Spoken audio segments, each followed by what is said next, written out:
জনতার বার্তা 24-এ আপনাদের সকলকে স্বাগত। আমরা বর্তমানে আছি মাসানপুরা বাজারে। এই মাসানপুরা বাজারে তৃণমূল কংগ্রেসের মিছিল, অভিষেক ব্যানার্জির সভাকে সফল করতে এই তৃণমূল কংগ্রেসের মিছিল। এই মিছিলে উপস্থিত আছেন হাওড় থানা অঞ্চল তৃণমূল কংগ্রেস সভাপতি চন্দন প্রামাণিক, শীতলকুচি ব্লক সভাপতি পরীক্ষিত বর্মন, জেলা কমিটির সম্পাদক অমল বর্মন এবং স্থানীয় নেতৃত্বরা। আগামী 13 তারিখ অভিষেক ব্যানার্জির ঘুঘুমের জন্য সবাই তলে তলে চোখ দিন। আগামী 13 তারিখ অভিষেক ব্যানার্জির ঘুঘুমের জন্য সবাই তলে তলে চোখ দিন। তৃণমূল কার্যালয়ে হামলা করা হলে কেন বিজেপি সরকার জবাব চাই, জবাব। এই তৃণমূল কার্যালয়ে হামলা করা হলে কেন বিজেপি সরকার জবাব চাই,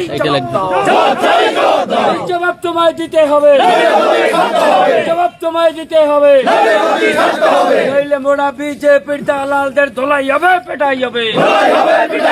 বিজেপির চামচাদের ধোলাই হবে, পেটাই হবে। মমতা বাজির রাজপথে বিজেপি হুঁশিয়ার, হুঁশিয়ার হবে না, হুঁশিয়ার হবে না।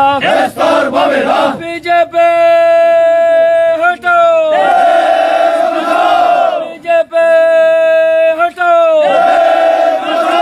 বন্দে মাতরম। তৃণমূল কংগ্রেস, মমতা ব্যানার্জি, অভিষেক ব্যানার্জি, জয় বাংলা, জয় বাংলা।